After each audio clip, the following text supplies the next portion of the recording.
कहानी के सभी पात्र और घटनाएं काल्पनिक हैं। इसका किसी भी व्यक्ति या घटना से कोई संबंध नहीं है। यदि किसी व्यक्ति से इसकी समानता होती है तो उसे मात्र एक संयोग कहा जाएगा।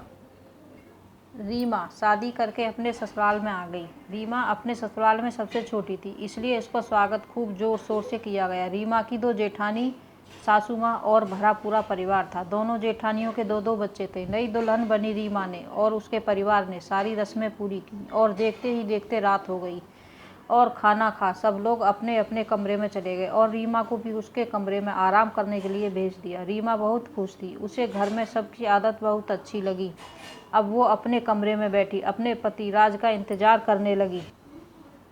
थोड़ी देर बाद राज कमरे के अंदर दाखिल हुआ। उसके लड़खड़ाते कदम देख रीमा सहम सी गई। तभी राज ने बात संभालते हुए कहा, माफ़ करना रीमा, मुझे मेरे दोस्तों ने ज़बरदस्ती जरासी पिला दी।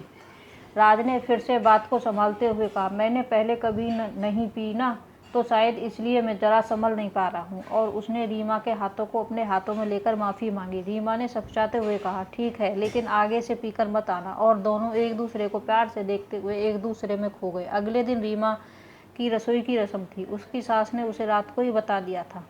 रीमा सुबह जल्दी से उठी और नहा धोकर रसोई में आ गई। रीमा की सास पहले से ही रसोई में थी। रीमा ने उनके पांव छुए और बोली, मम्मी जी बताइए क्या बनाना है। रीमा की सास ने कहा, बहू आज कुछ मीठा बना लेना, आज तुम्हारी पहली रसोई है ना।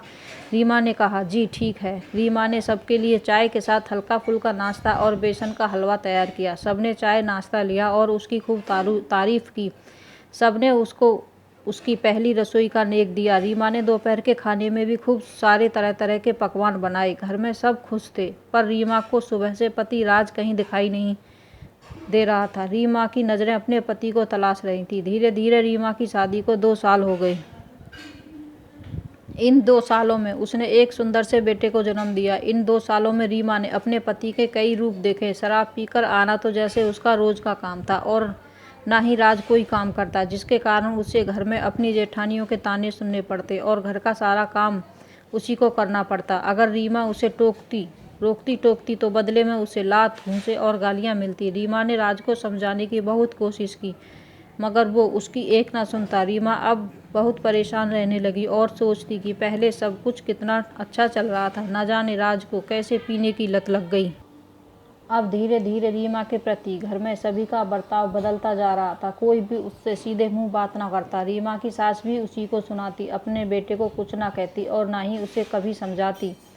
आज न जाने क्यों रीमा का किसी भी काम में मन नहीं लग रहा था। उसे अजीब सी बेचैनी हो रही थी। उसने ठीक से खाना भी नहीं खाया। रीमा ने अपने बेटे को खाना खिलाकर सुला दिया और वो बैठी ही थी कि किसी ने घर की बेल बजाई। उसने दरवाज़ा खोला तो सामने राज का दोस्त खड़ा था। उसने बताया कि राज का एक्सीडेंट हो गया है, उसकी हालत बहुत गंभीर है। रीमा बहुत डर गई। उसने जल्दी से सभी घर वालों को बुलाया और राज के बारे में बताया। सभी बहुत परेशान हो गए और अस्पताल के लिए निकल गए। रीमा को भी साथ में ले लिया। रीमा ने राज की हालत देखी तो बहुत घबरा गई और गिरते गिरते बची। रीमा के मायके वाले भी अस्पताल पहुंच गए। राज को कई जगह चोटें आई थीं और काफ़ी सारा खून बह गया था। डॉक्टरों ने बताया कि उसके सर में चोट लगी है, जो काफ़ी हद तक खतरनाक हो सकती है। तुरंत ऑपरेशन करना होगा और हो सकता है राज कोमा में भी चला जाए। कागजी कार्रवाई पूरी की गई और तुरंत राज का इलाज शुरू हो गया।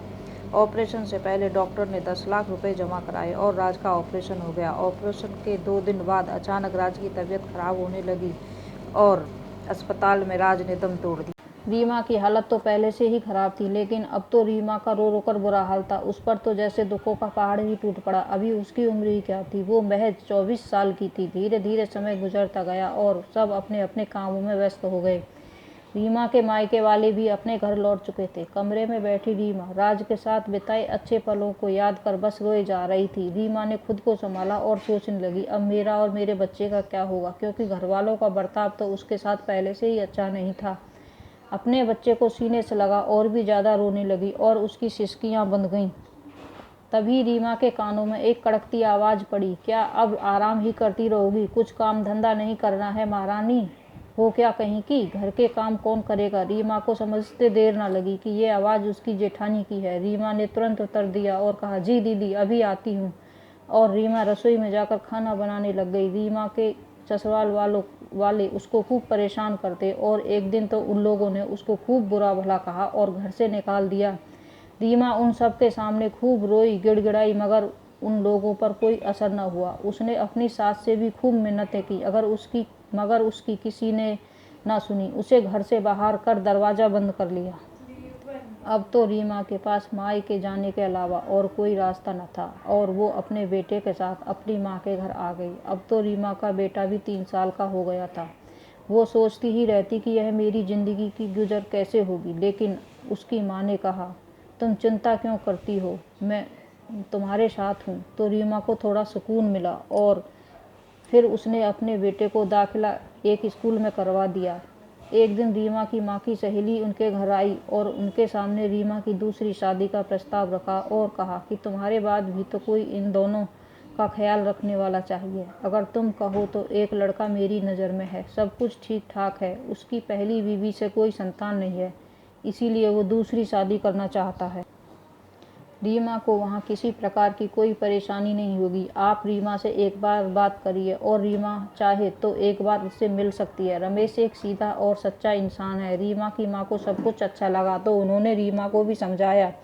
पहले तो उसने मना किया, लेकिन माँ के काफ़ी समझाने पर वो मान गई और फिर एक दिन रीमा दूसरी शादी कर रमेश के घर आ गई। वहाँ पर उसका और उसके बेटे का स्वागत बहुत ही अच्छे से किया गया। पहले तो रीमा काफ़ी डरी हुई थी, लेकिन रमेश और उसकी पहली बीवी का अच्छा बर्ताव देख अब वो थोड़ा सुकून महसूस करने लगी थी और रीमा का बेटा भी उनके साथ काफ़ी घुल मिल गया था। लेकिन एक दिन अचानक रमेश की पहली बीवी आशा बेहोश होकर गिर गई तो उसे अस्पताल ले गए। वहां जाकर पता चला कि वो मां बनने वाली है। ये सुनकर रमेश तो बहुत खुश हुआ।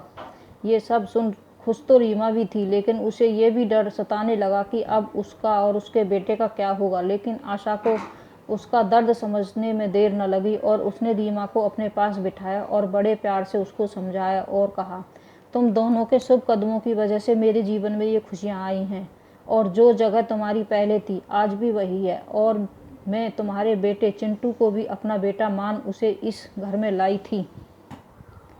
उसे हमेशा इस घर में बड़े बेटे होने का हक मिलेगा और मैं तो दिल से चाहती हूँ कि मैं एक बेटी को जन्म दूँ, क्योंकि बेटा तो मेरे पास पहले से ही है।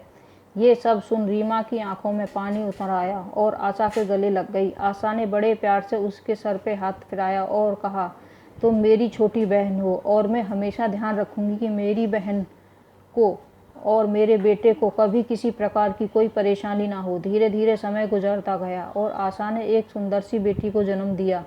सब बहुत ही खुश थे। रीमा ने भी आशा की देख रेख में कोई कमी कसर न छोड़ी और अब वो दोनों सगी बहनों की तरह बड़े प्यार से रहने लगीं। अब घर में चारों तरफ बस खुशियां ही खुशियां थीं।